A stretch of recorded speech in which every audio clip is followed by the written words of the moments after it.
What if you stop trying so hard to manifest? What if it's more about who you become than what you chase?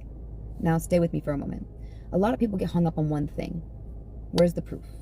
The tricky part is that most people think that they need proof before they can believe. But living in the end kind of works the other way around. You don't need reality to convince you. You let yourself experience reality that you want on the inside before it can fully show up on the outside.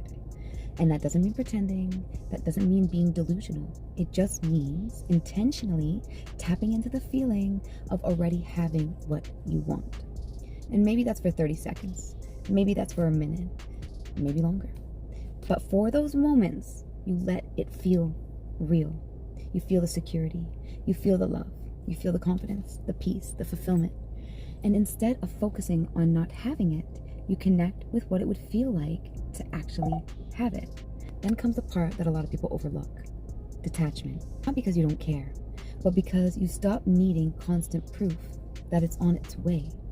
When you're always checking, always searching, forcing, chasing, you basically are reminding yourself that you don't have it yet. When you can feel it, enjoy it, and let go of the need to keep tabs, you're coming from a totally different place. Now, I've been on both sides of this. There was a time when I wanted validation from someone so badly that I was in constant looking for signs, reassurance, and proof that I mattered. The more I needed it, the more it seemed to slip away. Then I changed my approach. Instead of focusing on the specific person, I focused on how I wanted the relationship to feel: secure, loving, connected, chosen, valued. And for months, I practiced the feeling of those emotions before I could actually see it in my life. I didn't know exactly how it would play out, because what would be the fun of that? I just knew how I wanted to feel. And over time, it started reflecting those inner changes in ways that I could never have planned. And that's why I think the old version of you looks for proof, and the new version becomes the proof. The old version waits for reality to change to feel different, and the new version feels the difference first and lets reality to catch up. When the old emotions pop up, like anger, disappointment, frustration, you don't have to turn them into your identity.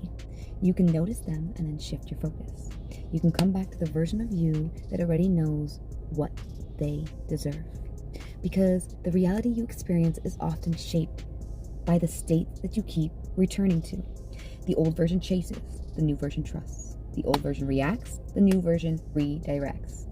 And that's when life starts reflecting something completely different.